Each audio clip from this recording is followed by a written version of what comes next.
पर अनिल सिंह पटेल जी को उनका प्रभारी के रूप में बना दिया गया है और बाकी सीटों की स्क्रीनिंग कमेटी अभी बैठेगी, उसकी जानकारी आपको दी जाएगी। तो बहुजन समाज पार्टी बिहार की 40 सीटों पर पूरी ताकत के साथ में चुनाव लड़ने जा रही है और इस बार बिहार में बीएसपी भी अपना ताकत दिखाएगी और 100% आपको बहुजन समाज पार्टी के सांसद आपको दिखाई पड़े। और चूँकि आज प्रदेश की एक अहम बैठक बुलाई गई है और प्रदेश के तमाम हमारे जो पदाधिकारी हैं, छोटे से लेकर बड़े, उन सभी पदाधिकारियों को बुला करके और आने वाले चुनाव की तैयारी का जायज़ा लेने के लिए क्या क्या संगठन में तैयारियां हुई हैं उसको लेकर के और प्रत्याशियों को लेकर के आज बैठक बुलाई गई है, जिसमें हमारे जोन के प्रभारी, जिले के अध्यक्ष, उन सबको बुला करके हम लोग आज तमाम बिंदुओं पर चुनाव को लेकर चर्चा करेंगे। क्योंकि आप सबको ज्ञात भी है कि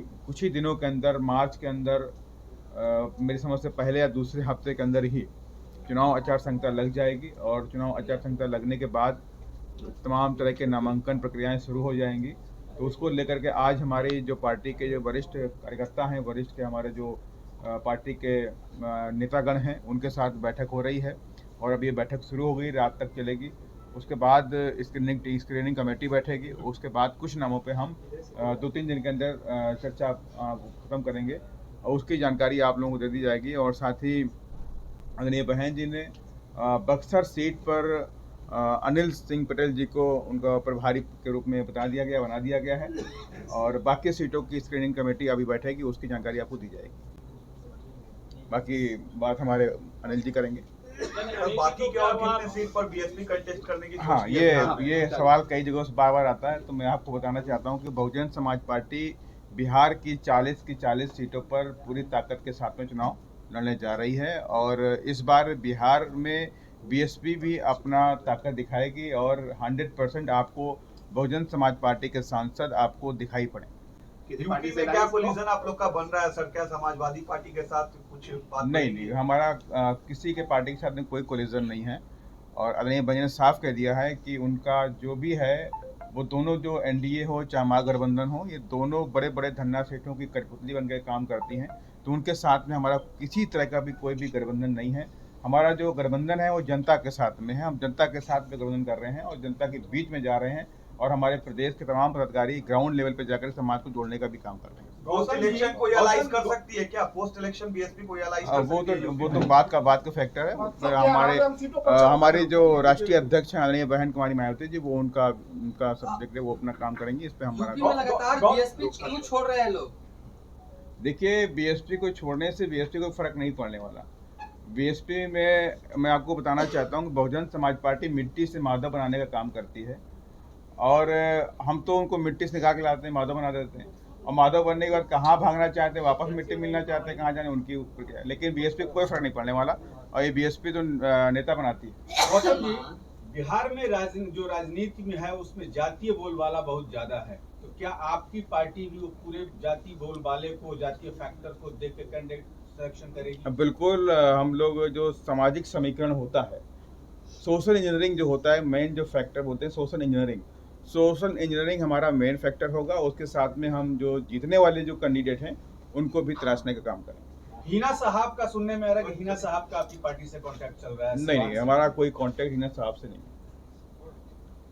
अनिल जी को प्रभारी बनाया गया या प्रत्याशी बनाया गया है? हमारे यहाँ प्रक्रिया होती है और हम लोग प्रभारी बनाते हैं। बक्सर सीट से अनिल जी प्रत्याशी हैं? प्रभारी प्रत्याशी कम होता है और माननीय बहन ने अभी उनको प्रभारी के रूप में बना दिया। अन्य सीटों पर कब तक अन्य सीटों पर बाकी 39 सीटों पर बाकी 39 सीटों पे आज हमारी टीम बैठी। कई सारे आवेदन हमारे पास आए हुए हैं, उन पर सब चर्चा होगी। विदिन 1 वीक में हम यहाँ पे लिस्ट अपनी जारी करेंगे। अकेला चलो फिरा पर बीएसपी चल रही है, क्या लग रहा है? जनता साथ देगी? क्योंकि जनता तो 2 धड़ों बटे हुई कहा जा रहा है कि देखिए, जनता को सोचना पड़ेगा कि गुंडागर्दी खत्म करनी है, भ्रष्टाचार खत्म करना है, करप्शन खत्म करना है, तो बीएसपी को लाना पड़ेगा उनको। और लंबे अरसे तक बिहार इस चीज़ों से जूझता रहा है और किस तरह से आज भी करप्शन का बोलबाला यहाँ पर है, गुंडागर्दी का बोलबाला है। पटना के अंदर दिन दिहाड़े गोली मार दी जाती है, अधिकारियों को ठगा जाता है, तमाम तरह घटनाएं देखने को मिली है। कहीं पे दलित अधिकारी को पकड़ के कोई पीटता है, एमएलए पकड़ के पीट दे रहा है, ये सारी घटना है। इन सब पर कोई भी रोक लगने वाली नहीं है इनके लोग राज्य में। ये तभी संभव होगा जब बहुजन समाज पार्टी यहाँ ताकत में आएगी, उसी दिन ये गुंडागर्दी खत्म होगी, गुंडे मवाली बिहार छोड़ के बिहार और नेपाल की तरफ भागने का काम करेंगे। गौतम जी, ये नहीं लगता कि यदि मायावती अकेले राह पे चल के कहीं ना कहीं नरेंद्र मोदी का राह आसान कर देती हैं हर प्रदेश में? आपको पता होना चाहिए, जब आदरणीय बहन कुमारी मायावती जी उत्तर प्रदेश में मुख्यमंत्री बनी 4 बार, तो भारतीय जनता पार्टी को खत्म कर दिया था। जब अखिलेश यादव जी बने तो भारतीय जनता पार्टी जिंदा हो गई। तो यही मेरे आपके क्वेश्चन का मेरा जवाब है।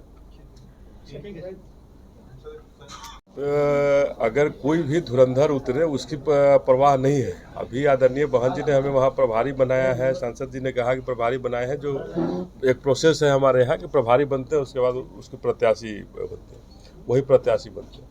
तो चाहे जो हो सामने उम्मीदवार, बहुजन समाज पार्टी हर जगह लड़ने की तैयारी की है और निश्चित रूप से बहुजन समाज जो है हमारा ग्राउंड लेवल पे काम किया है, Bahujan Samaj party ground level पे जा कर के काम किया है और वहाँ पूरी ताकत के साथ उम्मीदवार चाहे जो हो उनके साथ पूरी ताकत के साथ लड़ाई होगी। और दावे के साथ मैं कहना चाहता हूँ कि बहुजन समाज पार्टी इस बार बिहार में कुछ नया करेगी और अपनी जो आगे आने वाली जो चुनाव है उस चुनाव में अपने बहन जी को प्रधानमंत्री बनाने का जो रास्ता है उस रास्ता को प्रशस्त करें। अनिल जी, मैं आपको एक बक्सर से आप यहाँ से कैंडिडेट है, वहाँ पर बीजेपी की सीट है, अश्विनी चौबे वहाँ से एमपी है, क्या लगता है कड़ा चैलेंज होगा आपके लिए? मैं आपको बताना चाहता हूँ बीएसपी के इतिहास के बारे में। बहुजन समाज पार्टी जब मध्य प्रदेश में रीवा और सतना में चुनाव लड़ी, तो सतना में जो हमारा प्रत्याशी था महज बहुत गरीब आदमी था, सुखलाल कुशवाहा उसका नाम था, और उसके सामने 2 पूर्व मुख्यमंत्री चुनाव लड़ रहे थे। और सुखलाल कुशवाहा गरीब होने के बाद भी उन दोनों पूर्व मुख्यमंत्रियों को चुनाव हरा दिया और Sukhlal Kushwaha member of parliament बनकर पहुंच गए। तो इसलिए मैं आपसे कहना चाहता हूं, बक्सर में कितनी भी कोई ताकतवर आदमी आ जाए, इस बार बक्सर में उनको हार का सामना देखना पड़ेगा और बीएसपी वहां से आगे बढ़ेगी।